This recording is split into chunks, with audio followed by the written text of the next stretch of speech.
तो आज हम लोग पिछले वाले लेक्चर को कंटिन्यू करते हैं और अब एक न्यूमेरिकल को सॉल्व करते हैं जो ओस्टवाल्ड वॉकर एक्सपेरिमेंट पे है। तो देखो इस डायग्राम में क्या कह रहा है कि पहले आप क्वेश्चन लिखो equal mass of solute A, equal mass of solute A, solute B and solute C are taken. तो हमने तीन सैल्यूट लिए ए बी सी, तीनों का मास इक्वल है, मतलब मान लो तीनों 10-10 ग्राम, मतलब equal mass of solute A B C are taken in equal volume of solution. तीनों में सोल्यूशन का वॉल्यूम भी सेम है, ठीक है ये। तो अब इसमें देखो क्या है, क्वेश्चन क्या है।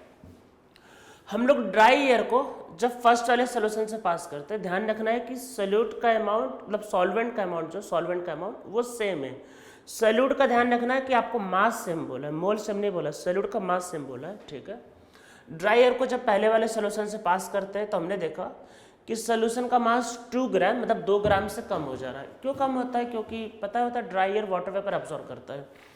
फिर वो जो निकल रहा है एक्चुअल में एयर, हमने उसको सोल्यूशन बी से पास करवाया, तुमने देखा बी का मास बढ़ गया। तो देखो बी का मास हाफ ग्राम से बढ़ गया, मतलब बी सोल्यूशन का मास हाफ ग्राम से इंक्रीज कर गया। फिर जो निकल रहा है हम लोग उसको सी से पास करते हैं, हमने देखा कि सी का मास 1 ग्राम से डिक्रीज कर गया और फिर इधर आपके पास वही पी से निकल रहा है। क्वेश्चन ये है, इसको ड्रॉ कर लो, फिर क्वेश्चन लिखो arrange molecular weight of A, B and C in the increasing order।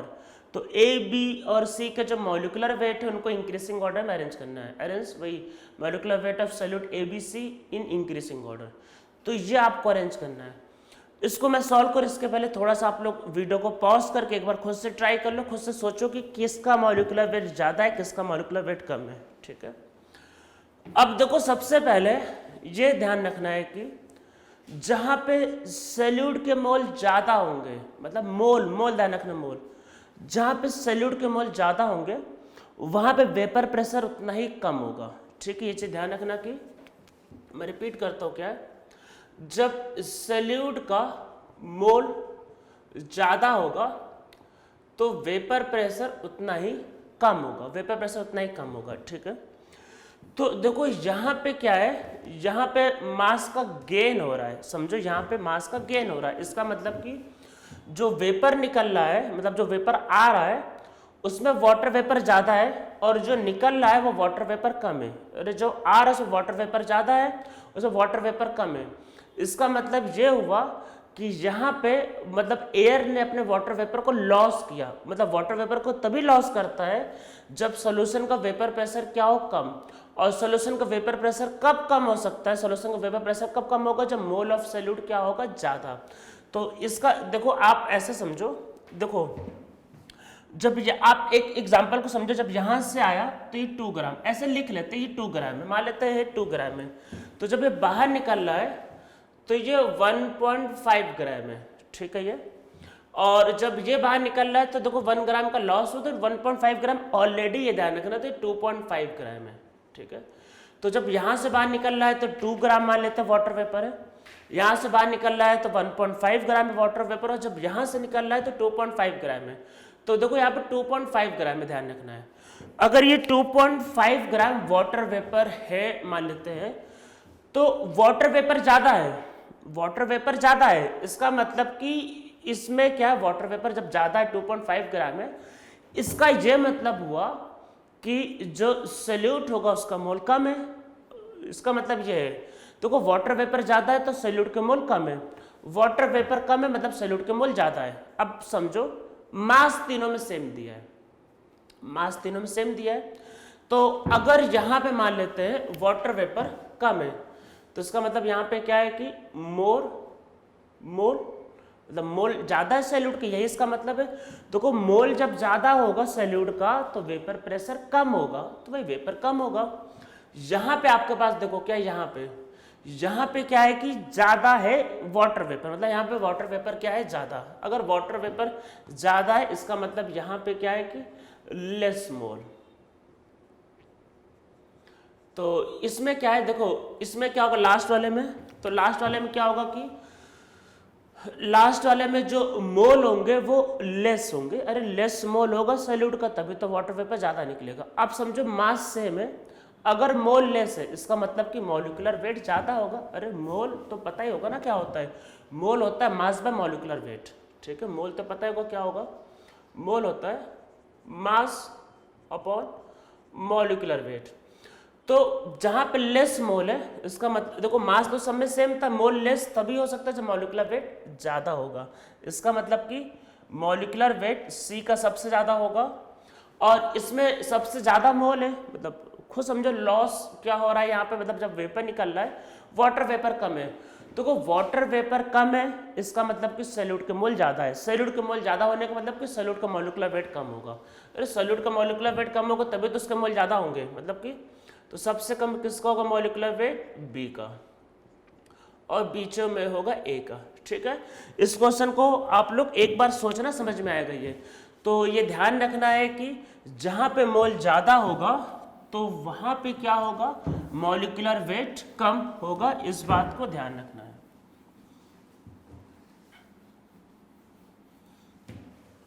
ठीक है ये। अब हम लोग इसमें ये हो गया हमारा वही ओस्टवाल्ड एक्सपेरिमेंट। अब आगे बढ़ते हैं। तो आगे अब देखो हमारा जो टॉपिक है वो है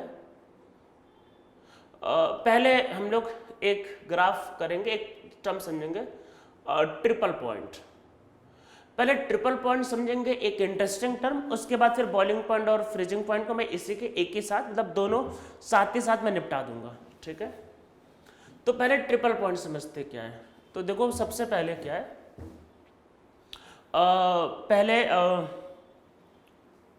देखो H2O सॉलिड से H2O लिक्विड का ये आपके पास होता है इक्विलिब्रियम। इसके बारे में मैंने डिटेल में केमिकल इक्विलिब्रियम में बताया हुआ था। अरे वो था ना आपका हेट्रोजेनियस सॉल्यूशन, तो वही आपका इसमें समझाया था। इसमें अगर आप सपोज करते हो, अगर आप प्रेशर बढ़ाते हो, अरे प्रेशर बढ़ाओगे मतलब वॉल्यूम कम होगा, वॉल्यूम कम होता है ना ये। और याद करो वॉल्यूम किसका कम होता है, लिक्विड का। तो लिक्विड का वॉल्यूम क्या होता है, कम होता है। तो अगर आप प्रेशर बढ़ाओगे तो वॉल्यूम कम होगा, वॉल्यूम कम होगा तो क्या बनेगा, लिक्विड बनेगा, लिक्विड बनने लगेगा। तो फिर आइस को बनाने के लिए आपको क्या होगा, आइस को बनाने के लिए टेम्परेचर घटाना पड़ता है। अरे प्रेशर बढ़ाओगे तो वॉल्यूम कम, वॉल्यूम कम तो लिक्विड ज्यादा, लिक्विड ज्यादा तो फिर आइस बनाने के लिए टेम्परेचर घटाना पड़ेगा। इसका मतलब कि इसमें मेल्टिंग पॉइंट डिक्रीज करता है। जब प्रेशर बढ़ाते हैं तो मेल्टिंग पॉइंट डिक्रीज करता है, और इसका उल्टा जब प्रेशर कम करेंगे तो मेल्टिंग पॉइंट इंक्रीज करता है। तो ध्यान रखना है कि प्रेशर बढ़ाने से मेल्टिंग पॉइंट कम होता है, प्रेशर कम करने से मेल्टिंग पॉइंट बढ़ता है, ठीक है। क्योंकि ये थोड़ा सा अलग सा केस होता है, लिक्विड का जो वॉल्यूम होता है सॉलिड से कम होता है, लिक्विड का वॉल्यूम सॉलिड से कम होता है। अगर आप H2O लिक्विड और H2O गैस की बात करते हो तो इसमें क्या होगा, अगर आपने प्रेशर बढ़ाया, अरे प्रेशर बढ़ाया तो ऑब्वियसली लिक्विड ज़्यादा बनेगा। तो गैस को बनाने के लिए हीट करो तो फिर बॉइलिंग पॉइंट बढ़ता है, और प्रेशर कम तो बॉइलिंग पॉइंट कम, ठीक है। तो ये होता है आपका। अब इतना तो समझ में आपको आ ही गया होगा सब चीज़ें। अब देखो आगे क्या करना है।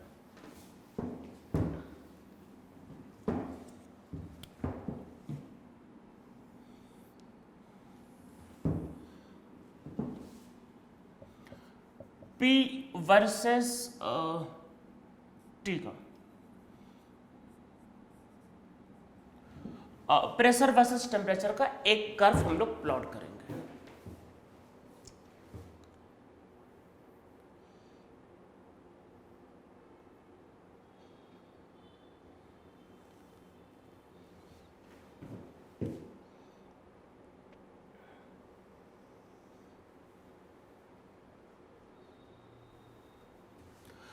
यहाँ पे 1 ATM है, ये 1 ATM है, इधर साइड सॉलिड है, ठीक है, ये लिक्विड है बीच में, और इधर साइड गैस है, ठीक है। सब वाटर के पॉइंट ऑफ व्यू से भी कर रहे हैं। तो ये टेम्परेचर अरे 0 डिग्री है, ठीक है, ये 0 डिग्री है, ध्यान रखना।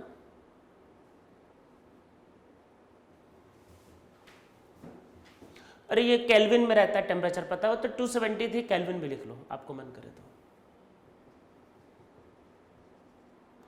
और ये 100 डिग्री। ठीक है, ये आपका होता है ग्राफ ऐसा कुछ। अगर आप प्रेशर को कम करते हो, जैसे मान लो यहाँ पे आए, तो देखो आप ऐसे सोचो, अगर आप प्रेशर कम करोगे मेल्टिंग पॉइंट बढ़ेगा, बहुत थोड़ा सा बढ़ता है पर बढ़ेगा। प्रेशर कम किया, मेल्टिंग पॉइंट बढ़ा। अच्छा, और बॉइलिंग पॉइंट तो कम होता है। अरे अभी तो लिखवाया, आप चेक कर लो नोटबुक में। तो अगर आप प्रेशर को कम करोगे, अच्छा, तो मेल्टिंग पॉइंट कम होगा, हाँ, और बॉइलिंग पॉइंट मतलब सॉरी, प्रेशर कम करेंगे तो मेल्टिंग पॉइंट ज़्यादा और बॉइलिंग पॉइंट कम। मतलब ऐसे समझो, मैं आपको एग्जांपल बता रहा हूँ, उसको बस सुनो। प्रेशर मान लो 1 atm से मैंने हाफ atm कर दिया, तो बॉइलिंग पॉइंट हो सकता है 100 डिग्री से आ जाए 60 डिग्री, मान लो बॉइलिंग पॉइंट 60 डिग्री हो गया, और मेल्टिंग पॉइंट आपका जो है वो मान लेते 0 डिग्री से 1 डिग्री हो गया। सपोज करते बढ़ गया, थोड़ा सा बढ़ गया, मेल्टिंग पॉइंट बढ़ा, बॉइलिंग पॉइंट कम। मैंने प्रेशर को हाफ डिग्री से कम करते मतलब हाफ atm से कम करते करते मान लेते मैं उसको ले आया 0.1 atm। 0.1 atm पे क्या हुआ कि जो बॉइलिंग पॉइंट है सपोज करते वो हो गया 2 डिग्री, अरे बॉइलिंग पॉइंट कम हो गया 2 डिग्री, और मेल्टिंग पॉइंट भी हो गया 2 डिग्री। तो जिस प्रेशर पे boiling point melting point same हो जाता है वो कहलाता है ट्रिपल पॉइंट। तो देखो यहाँ पे क्या है कि यहाँ पे ये जो है आपके पास ये जो प्रेशर, एक्चुअल में ये एक्सपेरिमेंटल है, वाटर पे होता है, ये एक्चुअल में होता है 4.58 mm of Hg, very low pressure पर ऐसा अचीव होता है ये। ठीक है, तो यहाँ पे क्या होता है एक्चुअल में, ये वाटर का ये ट्रिपल पॉइंट है। ट्रिपल पॉइंट का मतलब ये है कि यहाँ पे वाटर अब सॉलिड लिक्विड गैस तीनों में एग्जिस्ट करता है। ठीक है, अगर प्रेशर उसके भी कम होगा तो इधर तो सॉलिड है और इधर फिर गैस है, तो फिर वाटर का सब्लिमेशन होगा जैसे CO2 का होता है। ठीक है, पहले ये डायग्राम को ड्रॉ कर लो, फिर इसमें नीचे लिखते हैं। लिखो, when we decreases pressure, boiling point of water decreases and melting point increases. At very low pressure, that is at 4.58 mm of Hg, melting point and boiling point of water become same. एक minute पहले लिखने के पहले देखो, आपको पता ना boiling point पे लिक्विड और गैस दोनों होते हैं और इक्विलिब्रियम में होते हैं, और मेल्टिंग पॉइंट पे सॉलिड और लिक्विड होते हैं, तो ट्रिपल पॉइंट पे तीनों होंगे। तो इसमें नीचे लिखो, लिखो भाई, boiling point and melting point become same, this point is known as triple point of water at this pressure and temperature, दोनों at this pressure and temperature water exists in all three form, that is solid, liquid and gas. तो water तीनों form में exist करता है। किसमें? Solid से liquid भी जाता है, लिक्विड से गैस भी जाता है, और गैस से सॉलिड भी आता है। ठीक है, तो सॉलिड लिक्विड गैस तीनों फॉर्म में एग्जिस्ट करता है। ठीक है, एट ट्रिपल पॉइंट, तो ट्रिपल पॉइंट पे वो सॉलिड लिक्विड गैस तीनों फॉर्म में एग्जिस्ट करता है, इस बात को ध्यान रखना है। ठीक है, अगर प्रेशर उससे भी कम हो गया तो वाटर जो होगा वो अब सिर्फ सॉलिड से जाएगा गैस में, वाटर का सब्लिमेशन होगा। तो इसमें नीचे लिखो, लिखो if pressure is less than triple point pressure then sublimation of water take place. तो वाटर का सिर्फ सब्लिमेशन होता है, मतलब क्या होता है कि जो लिक्विड है वो धीरे धीरे कम हो रहा है, इसके बाद गायब हो जाता है। ठीक है, और ऐसा ये नहीं कि सिर्फ वाटर के लिए होता है, एक्चुअल में ऐसा सबके लिए होता है। तो अब आप ऐसे समझो कि जो वाटर होता है, देखो 1 atm उसके लिए हाई प्रेशर है, तो हाई प्रेशर पे क्या होता है, वो सॉलिड से लिक्विड, लिक्विड से गैस, और लो प्रेशर पे सीधा सॉलिड से क्या होता है, गैस। अब ऐसा CO2 के लिए समझो, हो सकता है CO2 का ट्रिपल पॉइंट थोड़ा हाई होता है, एक्चुअली हो नहीं सकता, होता ही है। तो इसलिए जब आप 1 atm पे CO2 को हीट करते हो, ड्राई CO2 को, तो वो सीधा सॉलिड से क्या होता है, गैस में। आप सेम CO2 को अगर आप 50 atm पे लोगे तो वो CO2 से सॉलिड से लिक्विड और लिक्विड से गैस होता है। तो या इवन कैम्फर पता होगा, कपूर जिसको बोलते हैं, तो वो भी क्या होगा, सॉलिड से लिक्विड, लिक्विड से गैस एट हाई प्रेशर। तो सबका अपना ट्रिपल पॉइंट होता है। अगर कोई भी सब्सटेंस ट्रिपल पॉइंट के नीचे होता है, मतलब ट्रिपल पॉइंट के नीचे वाले प्रेशर पे होता है कोई भी सब्सटेंस, तो वो सॉलिड से सीधा गैस में होता है। इसलिए किसी मतलब कुछ सब्सटेंस का सीधा सीधा क्या होता है, सब्लिमेशन।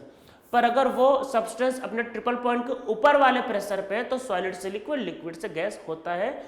और हर सब्सटेंस का ट्रिपल पॉइंट अलग अलग होता है। समझ में मेरे हिसाब से आपको आ गया होगा ये। और वाटर का ट्रिपल पॉइंट एक्चुअल में ये 1 डिग्री के आसपास ही होता है। टेम्परेचर तो एग्जैक्टली पता नहीं, पर प्रेशर आपका जो होता है वो 4.5 एट mm/Hg। मेल्टिंग पॉइंट पे डिक्रीज देखो बहुत स्मॉल होता है, मतलब सॉरी मेल्टिंग पॉइंट पे इंक्रीज, मेल्टिंग पॉइंट पे इंक्रीज बहुत स्मॉल है, थोड़ा सा आगे बढ़ता है, पर बॉइलिंग पॉइंट पे काफी अच्छा खासा चेंज आता है। ठीक है, अब हम लोग इसमें एक ग्राफ और इसी में हाथों हाथ मतलब प्लॉट कर लेते हैं। तो ये तो ट्रिपल पॉइंट हो गया जो आपको पता होना चाहिए एक्चुअल में।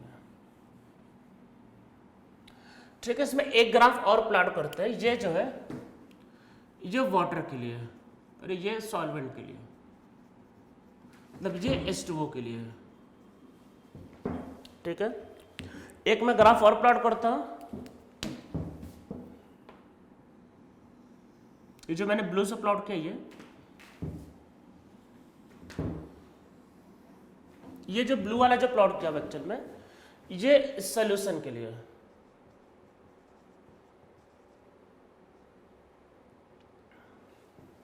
तो इसका मतलब ये है कि जब आप किसी सॉल्ट को जब किसी वाटर मतलब सॉल्वेंट में मिलाते हो, मतलब स्पेशली वाटर के लिए अगर वाटर मिलाते हो तो क्या होता है, बॉइलिंग पॉइंट बढ़ जाता है और फ्रीजिंग पॉइंट कम हो जाता है।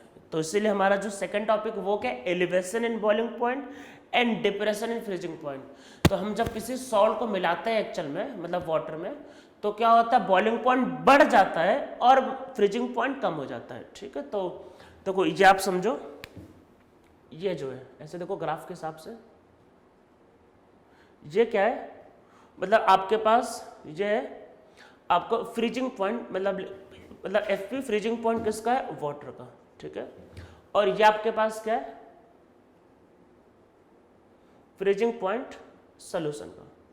तो फ्रीजिंग पॉइंट क्या होता है, कम हो जाता है, और बॉइलिंग पॉइंट ऐसे देख लो बॉइलिंग पॉइंट बढ़ जाता है। ठीक है, तो इस ग्राफ को भी प्लॉट कर लो और फिर ट्रिपल पॉइंट भी उसी के अकॉर्डिंग चेंज हो जाता है। ठीक है, तो ऐसा हो जाएगा ये। तो इसमें नीचे लिखो व्हेन नॉन वोलेटाइल सॉल्यूट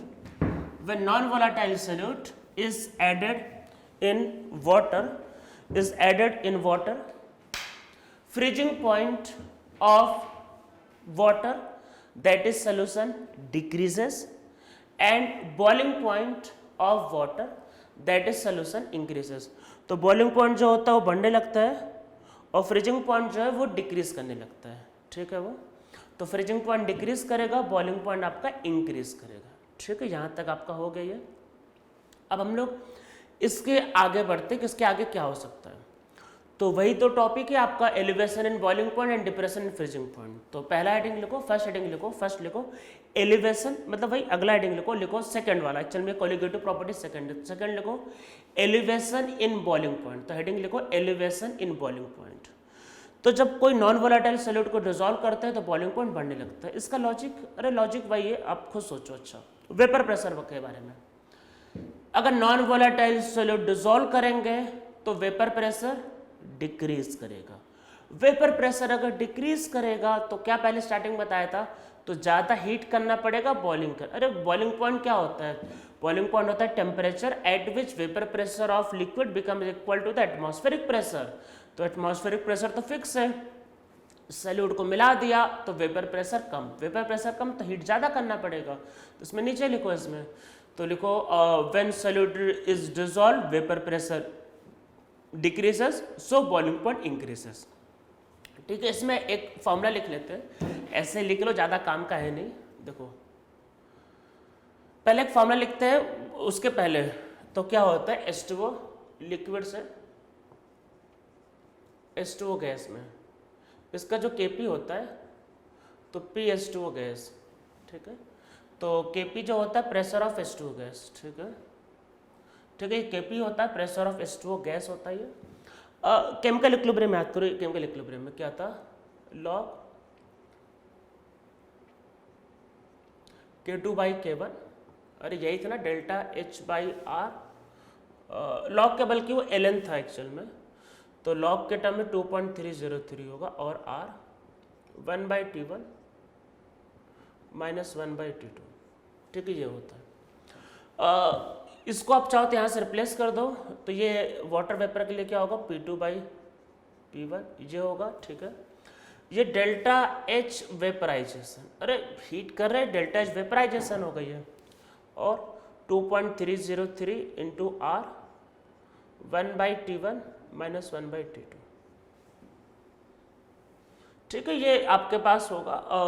इसमें प्रेशर क्या है, अरे मान लो जैसे सपोज करो प्योर वाटर, तो प्योर वाटर का प्रेशर दिया है मान लो, और कोई सोल्यूशन में कुछ मिला दिया, मान लो कुछ सॉल्यूट कुछ मिला दिया, तो प्रेशर डिक्रीज करके जो भी आएगा तो P1 P2, तो ऐसा, तो दो अलग अलग प्रेशर और ये दो अलग अलग टेम्परेचर, ये इनमें रिलेशन होता है, इसको बोलते हैं this is Clausius Clapeyron, actual में ये क्लेप्रॉन है, ये इक्वेशन। पूछोगे आप सर काम का है, एक्चुअल में ज्यादा काम का है नहीं, बस पता होना चाहिए कि ऐसा ऐसा इक्वेशन एक होता है क्लॉसियस क्लेप्रॉन इक्वेशन, ठीक है, जो केमिकल इक्विलिब्रियम से ही आता है।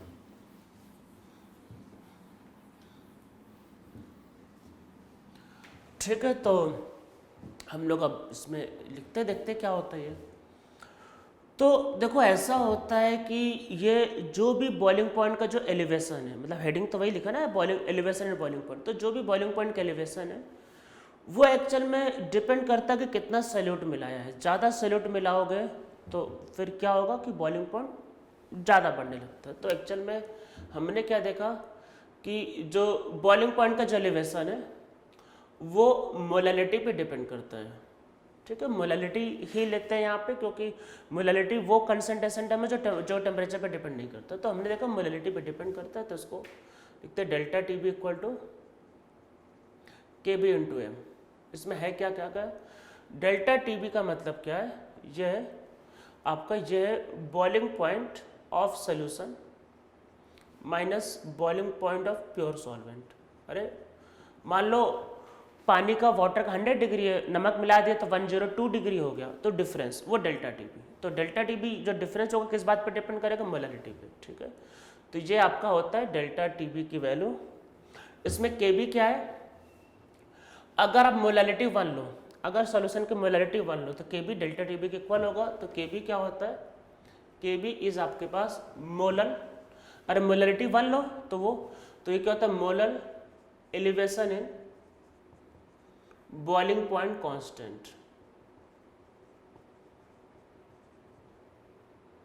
अगर एक मोलैलिटी लोगे तो जो एलिवेशन होगा वही होगा KB, तो होता है molal elevation in boiling point constant, इसको बोलते हैं KB से, ठीक है। KB का जो यूनिट होगा, अरे KB का यूनिट देखो ये होगा केल्विन, ठीक है, और मोलैलिटी है, ठीक है, तो मोलैलिटी क्या होता है मोल बाई KG, अरे मोलैलिटी यही होता है ना ये, तो मोल बाई KG, तो ऊपर चला जाएगा तो होगा केल्विन KG पर मोल, ठीक है।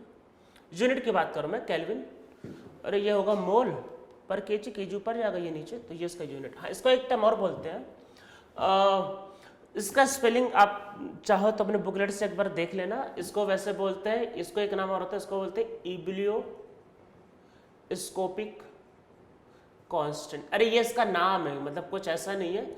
इसको हम लोग बोलते हैं इबिलियोस्कोपिक कांस्टेंट भी, या इसको बोलते हैं molal elevation and boiling point constant, और ये इसका यूनिट है, ठीक है। तो डेल्टा TB क्या होता है M इंटू KB। इसमें नीचे लिखो value of KB, value of KB depends on nature of solvent. तो किस पे डिपेंड करता है, सॉल्वेंट के नेचर पे। तो value of KB depends on nature of solvent, तो ये सॉल्वेंट के नेचर पे भाई डिपेंड करता है, ठीक है। इसका यूनिट मैंने एक पर्पस के लिए लिखा है। तो कई बार क्या होता है KB की वैल्यू सीधा सीधा नहीं दिया रहता है, तो उसके लिए हम लोग एक इसमें लिखते हैं क्या होता है केबी का एक वैल्यू एक होती है एक्चुअल में। अब देखो वैल्यू का फॉर्मूला कहाँ से आता है, ये सब काम का है नहीं आपका एक्चुअल में। मतलब उसका डेरिवेशन आपके लिए यूजलेस है, तो कोई मतलब नहीं लिखने का, बस फॉर्मूला देखो क्या है एक्चुअल में। तो केबी का एक फॉर्मूला होता है, वो होता है R T B square 1000 into L V. तो मैंने एक चीज़ जो देखा है एक्चुअल में, फॉर्मूला सबको याद रहता है, पर लोग इसकी मतलब जब न्यूमेरिकल आता है तो लोग गलत कर देते हैं, और गलत सिर्फ इस वजह से करते हैं, लोग यूनिट में कंफ्यूज हो जाते हैं। तो मेरा यहाँ यूनिट लिखने का सिर्फ एक ही पर्पस था, आपको यूनिट को समझाना कि किस यूनिट में लेकर सॉल्व करना है। तो लोग क्या होता है कि लिख तो लेते हैं, फॉर्मूला याद भी कर लेते हैं, पर न्यूमेरिकल गलत कर देते हैं। तो क्यों गलत कर देते हैं? क्योंकि वो यूनिट को ध्यान नहीं देते। देखो इसमें पहली बात टीबी क्या है, इसमें देखो जो टीबी है तो वो आपके पास क्या है, वो है इसमें टीबी जो है वो आपके पास है boiling point of pure solvent. अरे जैसे वाटर के केस में 100 डिग्री होगा 373 केल्विन। मैंने आपको स्टार्टिंग से बोला हुआ है केमिस्ट्री में टेम्परेचर केल्विन को छोड़ के किसी और में नहीं लिखना है, नहीं यूज करना, सिर्फ केल्विन। तो 373 केल्विन, ठीक है। आर क्या, आर तो गैस कांस्टेंट है। आर क्या, गैस कांस्टेंट। इसकी जो वैल्यू है ये लेना है 8.31 अरे जूल पर मोल पर केल्विन, ठीक है। सबसे इसमें इंटरेस्टिंग ये एलवी है। एलवी क्या है? एलवी का मतलब है, अरे वेपर बन रहा है तो ये लेटेंट हीट। अरे लेटेंट हीट मतलब जो एनर्जी लगता है ना लिक्विड से गैस में कन्वर्ट करने में, तो ये latent heat of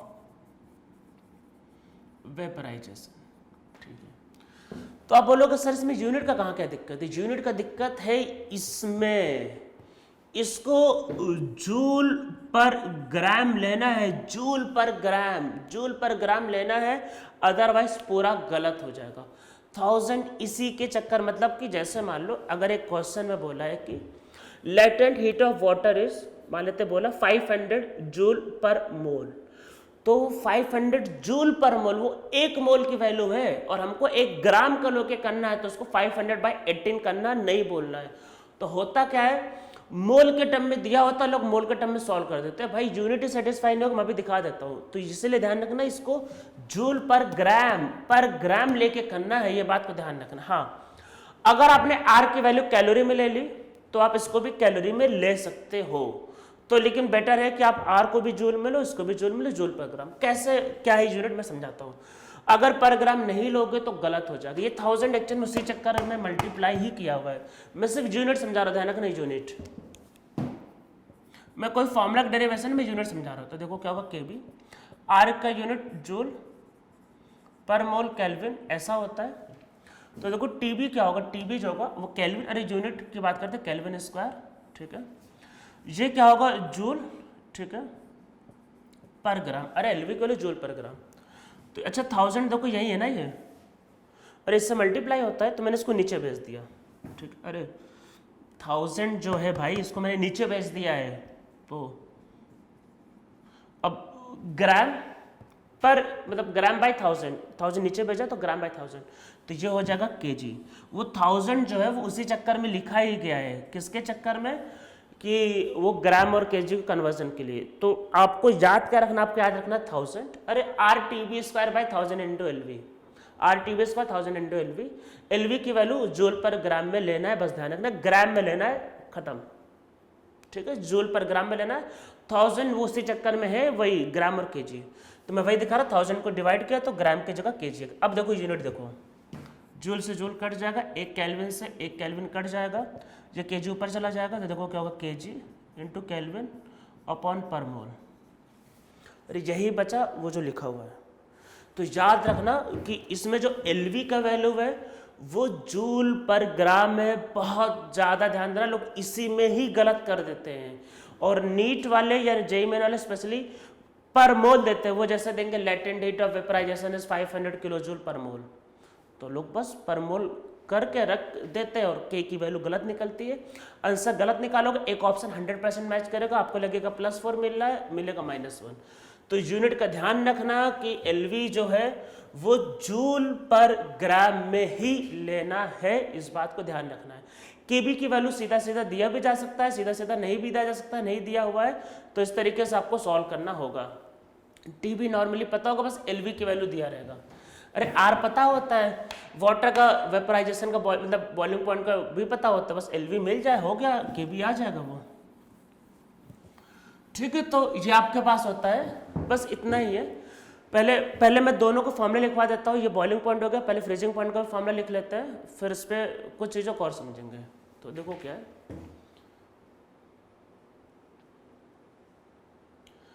depression in freezing point.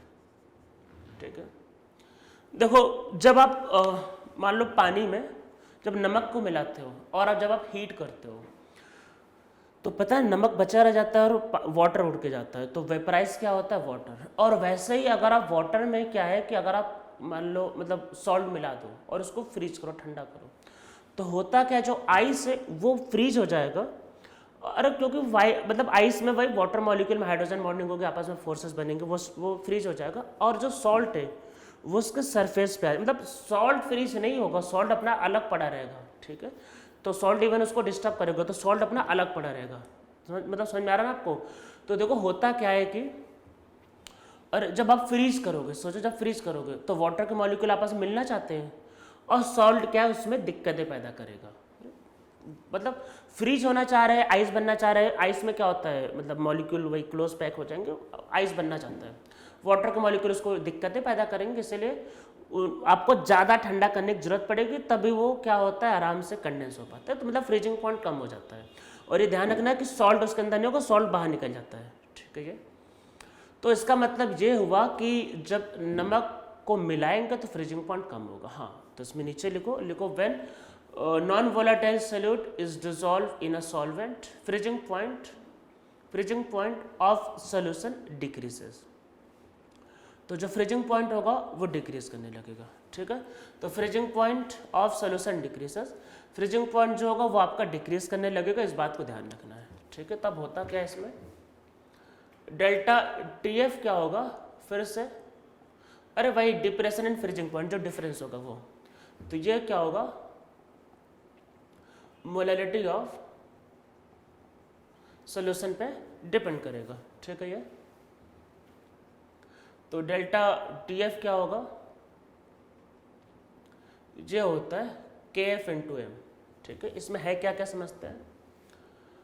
देखो डेल्टा TF का मतलब है वह डिप्रेशन एंड फ्रीजिंग पॉइंट। तो एक बात को समझो, फ्रीजिंग पॉइंट कम हो रहा है। ठीक है, पहले मान लो वाटर का 273 केल्विन है, अब वो 270 केल्विन हो गया। तो ये देखो ये भी मतलब ये भी पॉजिटिव वैल्यू होगी, ये भी पॉजिटिव होगा, तो इसको भी पॉजिटिव बनाने के लिए तो अब देखो सोल्यूशन का तो फ्रीजिंग पॉइंट कम हो रहा है ना, तो उसमें से तो माइनस करोगे तो वैल्यू नेगेटिव आ जाएगी। तो यहाँ पे ध्यान रखना जो डेल्टा TF है वो क्या है, freezing point of solvent minus freezing point of solution. अरे सोल्यूशन का फ्रीजिंग पॉइंट कम होता है, इसलिए अब आपको ऐसा करना होगा। ठीक है, ये फिर से भाई डेल्टा TF का जो यूनिट होगा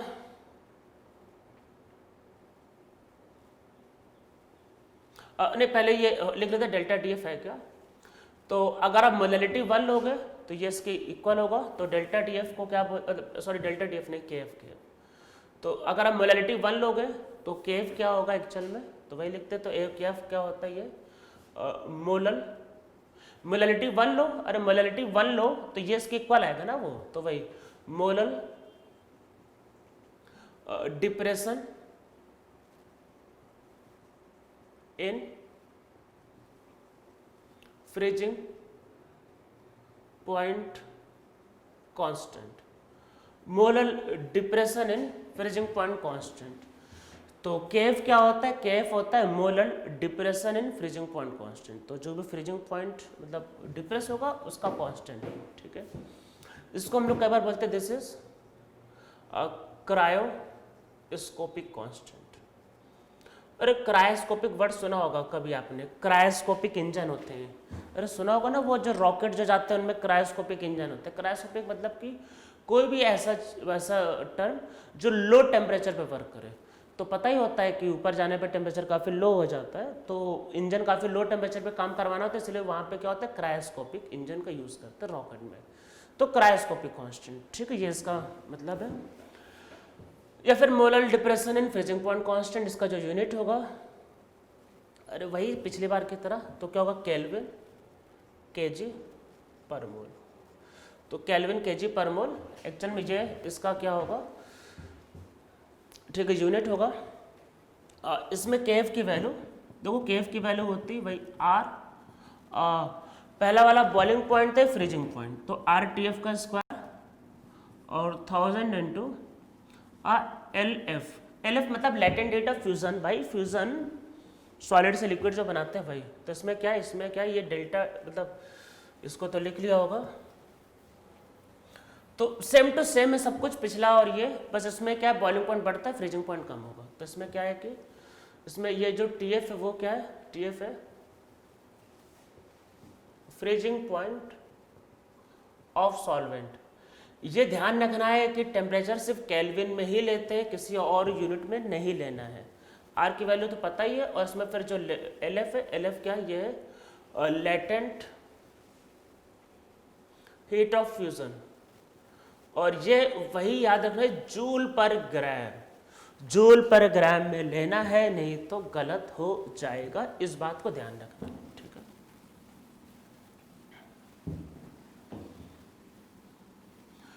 तो देखो अगर आप सॉलिड को मिलाओगे तो फ्रीजिंग पॉइंट कम होगा, बॉइलिंग पॉइंट बढ़ेगा। तो आप समझो, मैं पहले इसको एक ऐसे समझ लेते हैं, देखो ऐसा होता है, अगर आप वाटर की बात करो तो 0 डिग्री फ्रीजिंग पॉइंट है और बॉइलिंग पॉइंट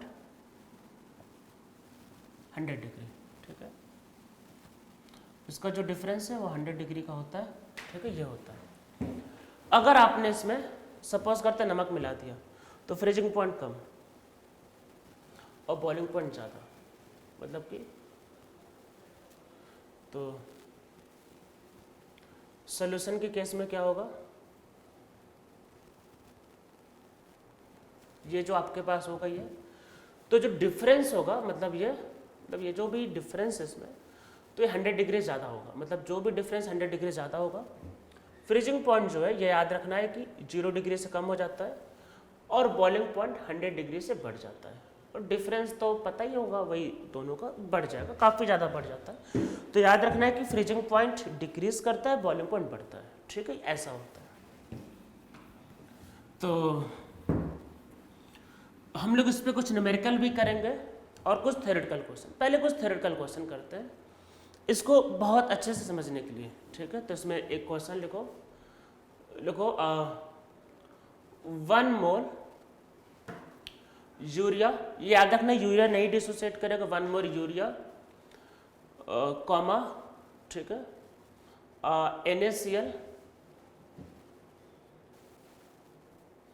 NaCl और फिर क्या लोगे इसमें CaCl2 and Al2 SO4 thrice and Al2 SO4 thrice। तो फिर से लिखते हैं, मैं थोड़ा सा मतलब डिस्टर्ब हो गया था, एक्चुअली में कॉल आ गया था, तो नीचे लिखो 1 मोल यूरिया, मैं क्वेश्चन रिपीट करता हूँ, देखो 1 mole urea, 1 mole NaCl, 1 mole CaCl2 and 1 mole Al2 SO4 thrice are dissolved in